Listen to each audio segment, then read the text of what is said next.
The film begins with a powerful and unconventional courtroom scene where 12-year-old Zain el-Hajj, a child from the slums of Beirut, is serving a 5-year sentence in Rumi prison for stabbing a man.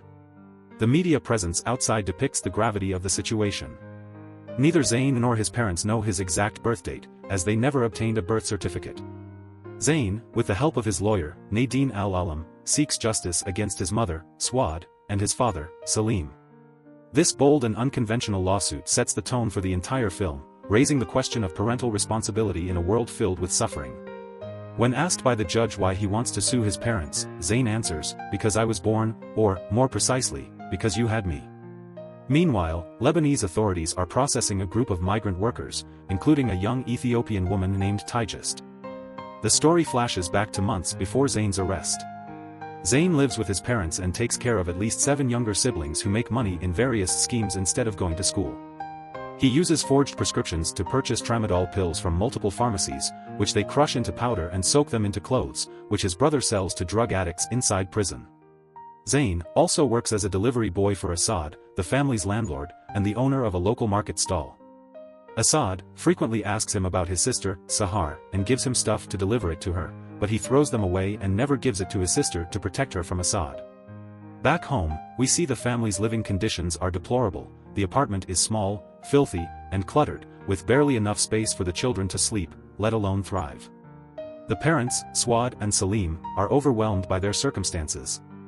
One morning, Zain notices a blood stains on the sheet. Later, while selling juice on the streets with his siblings, he notices that his 11-year-old sister, Sahar's shorts is covered with bloodstains. He takes her to a nearby public toilet and helps her clean her underwear to hide the evidence of her first period, fearing she will be married to Assad if her parents discover that she can now become pregnant. Using his t-shirt, he folds it and teaches Sahar to use as underwear and later steals a pad for her.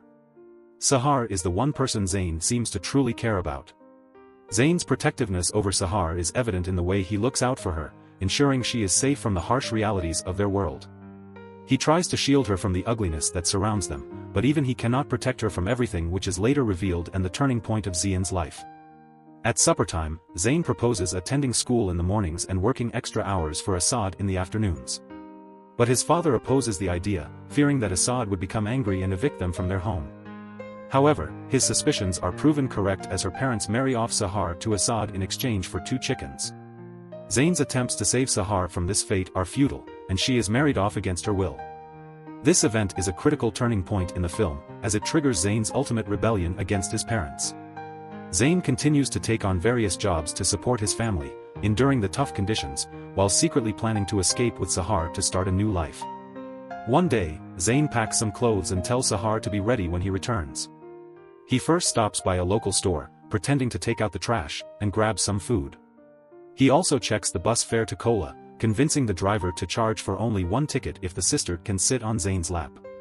When he gets back home, he discovers his mother forcing Sahar to return to Assad. Zain tries to intervene and persuade his mother not to send Sahar to Assad, but he's unsuccessful, and Salim takes her away on his bike.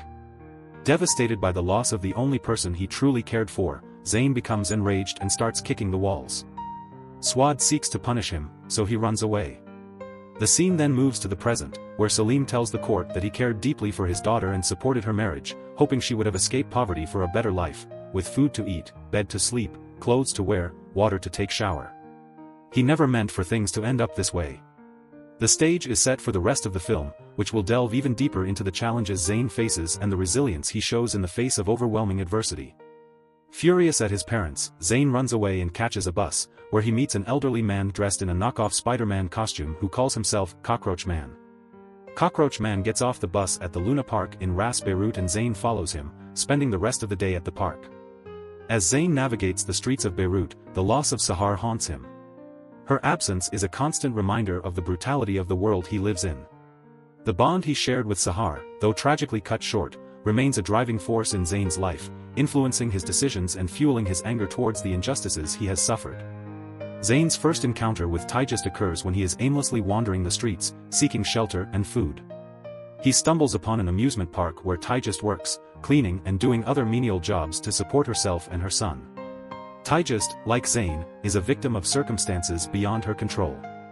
She is undocumented, living in constant fear of being discovered by the authorities, which would result in her deportation and separation from her son, Jonas. Tigist hides her toddler son, Jonas, in one of the washroom cabins since she has no one to care for him while she works. After her work, she conceals him in a trolley bag on her way home, and Zain, driven by hunger, follows her in search of food. She takes pity on Zain, and agrees to let him live with her at her tin shack, in exchange for Zain babysitting her undocumented infant son Jonas when she is at work. The next morning, Tigist prepares for work by drawing a beauty mark on her face to match the photo on her fake permit. Her forged migrant documents are about to expire, and she doesn't have the $1,500 needed to renew them. Jonas, Tigist's toddler son, is introduced as a symbol of innocence in a world filled with suffering. The bond that quickly develops between Zain and Jonas is one of the most touching aspects of the film. He feeds Jonas, plays with him, despite his own youth. Zain assumes the role of a caregiver, demonstrating a level of maturity and responsibility that is heartbreaking given his age. The pain of Sahar's absence lingers in his heart, overwhelmed with worries about her health and safety. The uncertainty of her well-being haunts him, filling him with a deep sense of loss and helplessness. After work, Tigist returns home with a leftover cake to celebrate her son's first birthday, which she had stolen by pretending she was taking out the trash. They struck up a conversation, during which Zain shared a little about his family, still missing his sister, Sahar. The scene shifts back to the present, where Tigist is confronted by the judge, who reminds her that she is in custody for not having a residency permit. She also admits her real name is Rahil Irisa. Tigist shares a bit of her own story. She had worked for a madam for 6 years but left the job when she fell in love and became pregnant. When asked why she quit, she explains that she couldn't risk the police finding her baby and taking him away. Tigist admits she was initially nervous about leaving her baby with a stranger, but Zain quickly earned her trust, and she describes their bond as being like brothers. She never imagined he could have killed someone. Tigist doesn't blame Zain for anything that has happened, as she understands how harsh Aspro is like. The movie continues with Tigist visiting Aspro, the man responsible for forging permits. Her situation grows increasingly precarious as the film progresses. Aspro demands $1,500 for the job, but she can't afford it and argues that others are getting the same service for $900. After some negotiation, he agrees to give her a small discount and allows her 7 days to come up with the remaining money. He also offers to forge the documents for free if she gives Jonas to him so that Jonas can be adopted. Tigist refuses, despite Aspro's claims that Jonas' undocumented status will mean he can never receive an education or be employed. At home, Zain continues to care for Jonas, even managing to open the shack's hatch to watch the neighbor's TV. Meanwhile, Tigist begins searching for a second job all around town but is repeatedly turned down. She also approaches Jonas' father, who ignores her and refuses to have anything to do with them. With the constant fear of deportation, she decides to sell her hair for cash. After adding this money to her hidden stash in the pipe, she heads to an internet cafe to call her mother back home. She apologizes, as she won't be able to send money this month, claiming it's because she's taking English lessons and is too embarrassed to ask her madam for more money, as the madam has been very kind to her. While she's away, Zain checks the pipe for money but finds that Tigist has taken it with her. It's late into the night, and Zain is consumed by a gnawing sense of dread as Tigist still hasn't come home. He searches for her but she is nowhere to be found. The following morning, anxiety grips him and he takes Jonas with him on the bus to the amusement park, hoping to find some clue about Tigist's whereabouts. His hope quickly turns to despair when no one at the park has seen her. A glimmer of hope surfaces when an employee suggests that Tigist might have gone to see Aspro and directs him to Souk al-Ahad. With Jonas clutched tightly in his arms, Zain embarks on the journey to the market, each step heavy with mounting worry. He finally reaches Aspro's stand, only to be met with further disappointment. Aspro confirms he hasn't seen Tigist either, and tries to call her over the phone, but she won't answer. Seeing Zain's distress, Aspro offers them some food, trying to provide comfort amid the turmoil. Committed to keep searching Tigist, he left the market with the food. While eating outside a market in Souk al-Ahad, where Aspro operates, Zain meets a young Syrian refugee named Maysoun, who is also struggling to survive. Zain gives her fake names and claims that Jonas is his brother, though Maysoun finds it hard to believe. They chat for a while, and as night falls, Zain and Jonas falls asleep on the porch of a random house. Unbeknownst to them, Tigist has been arrested by Lebanese authorities because her documents expired. She doesn't tell the police about her son, fearing they'll take him away as well. When she gets a chance to use the restroom, she squeezes her chest to release as much milk as possible and flushes it down the toilet, desperate to hide her status as a mother from the authorities. The next day, Zain returns home carrying Jonas in his arms, only to find that Tigist still hasn't come back to the shack.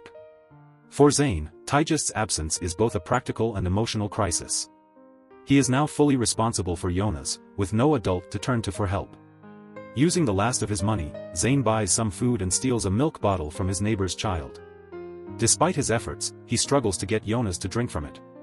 Later, he checks the fridge and finds all the leftovers have gone bad, but there is still some ice left, so he serves it on a plate with sugar and shares it with Jonas. As the days pass and Tigist remains missing, the weight of Zain's situation becomes increasingly unbearable. Left to care for Jonas entirely on his own, Zain is pushed to his breaking point. Desperate, he manages to steal some fish from the market, but the house is running out of water. Determined to survive, Zain steals a neighbor's skateboard, places Jonas in a large pot, ties several smaller pots around it, and drags the makeshift setup around town, trying to sell them for whatever money he can gather. Maysoun finds him on the streets and teases him, doubting that many people will buy the pots. During their conversation, Zain seizes the opportunity to ask about the food aid she mentioned earlier. Unfortunately, Maysoun explains that she can't take him along because the aid is only for Syrian refugees.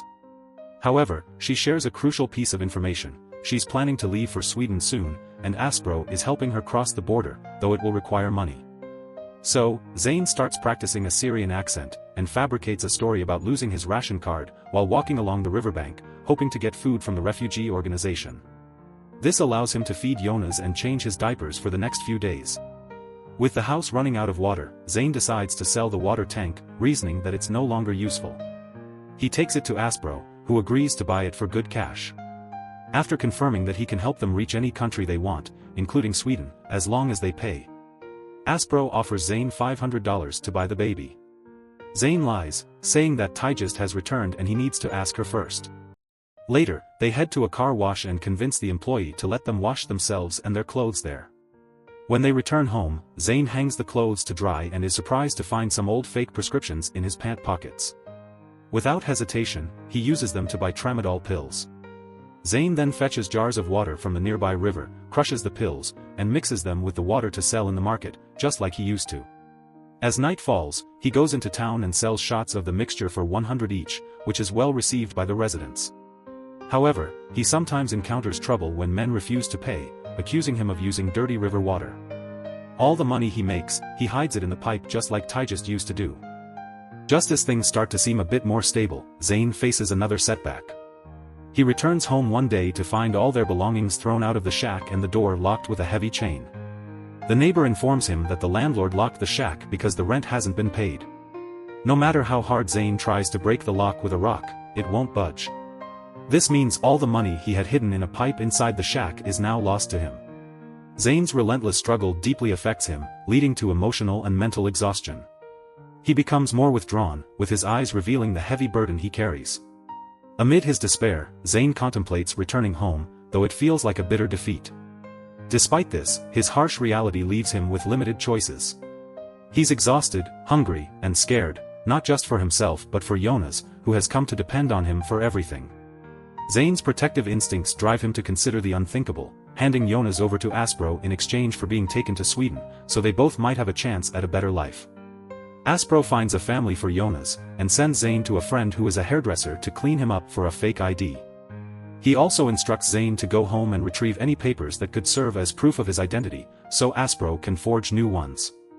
Zain then returns to his old home, where he finds his father, Salim, asleep on the couch.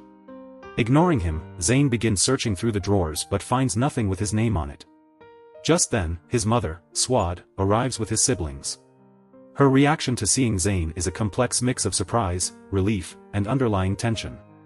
The dynamics that drove Zain away in the first place are still present, but his arrival brings a new dimension to the household. Swad wakes Salim to let him know Zain is there.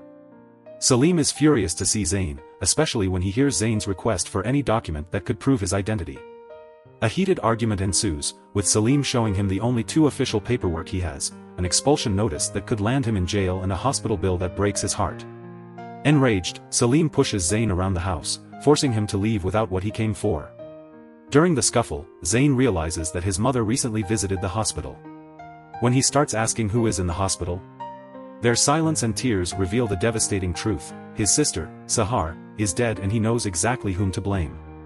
Consumed by anger and grief, Zain grabs a knife from the kitchen and races across the street to confront Assad, and make him pay for his heinous act.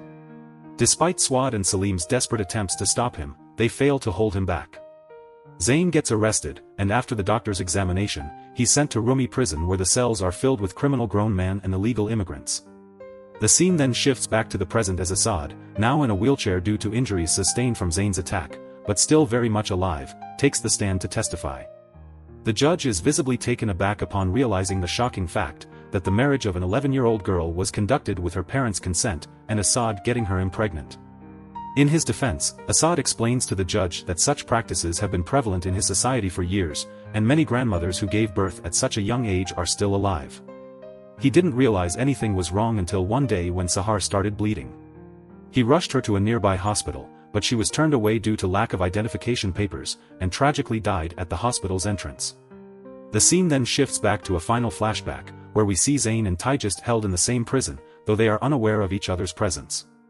One day, when the guards announce Zain's name over a loudspeaker for transfer to a juvenile care center, Taijist, upon hearing it, rushes to the bars, only to break down in tears when she sees that Jonas is not with him. Later, Zain and Taijist are summoned by the prison guards. Zain is seen providing a detailed description of Jonas while Taijist sobs in sorrow. While in juvenile care center, during a visit from his mother, Zain learns that Swad is pregnant yet again and plans to name the child Sahar. Disgusted by his mother's lack of remorse for her daughter's death, he tells her not to visit again, calling her heartless. Later that night, Zain and his cellmates are watching a TV program that invites viewers to call in and comment on child abuse. Moved by the topic, Zain contacts the show, expressing his frustration with parents who neglect their children. He declares that he plans to sue his parents for continuing to have children they cannot care for. His cellmates, inspired by his courage, spread the word to other inmates, and soon the entire cell block is chanting Zain's name in support. The next morning, Nadine visits Zain after hearing his story on the TV show and offers her help. The scene shifts back to the present, where Zain says that the child his mother is expecting will face the same fate he did, neglected, vulnerable, without an identity, and living a miserable life. When the judge asks Zain what he wants from his parents, he responds, "I want them to stop having children," explaining that he doesn't want any more children to suffer the same neglect he has endured. Zain also accuses Aspro of illegally adopting and mistreating children. After the case concludes, authorities raids Aspro's house, freeing all the people he has hidden in his warehouse, including Jonas. Jonas is then taken back to town, where he is joyfully reunited with his mother, Taijist, at the airport. Meanwhile, Zain's photo is taken for his ID card. The photographer cracks a joke at Zain's sour disposition, "It's your ID card, not your death certificate," and Zain manages to smile.